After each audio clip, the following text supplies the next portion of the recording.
Exposure therapy. Okay, then your homework is to look every day. Make a video and look every day. No, seriously, exposure. I felt the same way when I first started like hearing my voice and looking at my voice, but you like, I have a meme for this.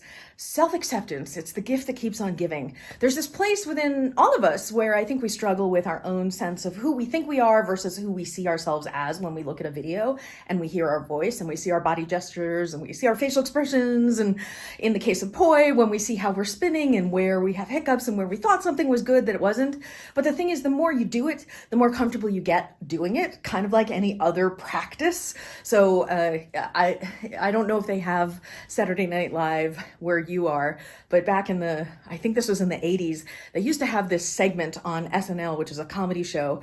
I am entitled to my share of happiness. I refuse to beat myself up. I am an attractive person. I am fun to be with. Daily Affirmation with Stuart Smalley. And he would do these self-affirmations that were clearly like over the top and comedic, but I think the core of them is really accurate, where he'd look into the mirror and he'd say, I'm good enough, I'm smart enough, and gosh darn it, people like me. And he would like really, like it was over the top, but I think there's a place where there's a deep truth that it's touching on underneath it.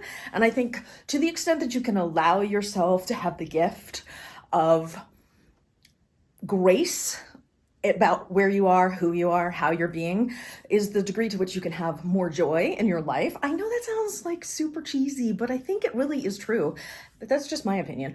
The invitation though is to play with this and see for yourself what it does for you. Because I think there's some magic in it. Aside from those psychological parts of it, which by the way, are probably the bigger gift than anything related to the poi, because the psychological things apply to all segments, cross sections of your life, whereas the poi is just this one tiny little element of it.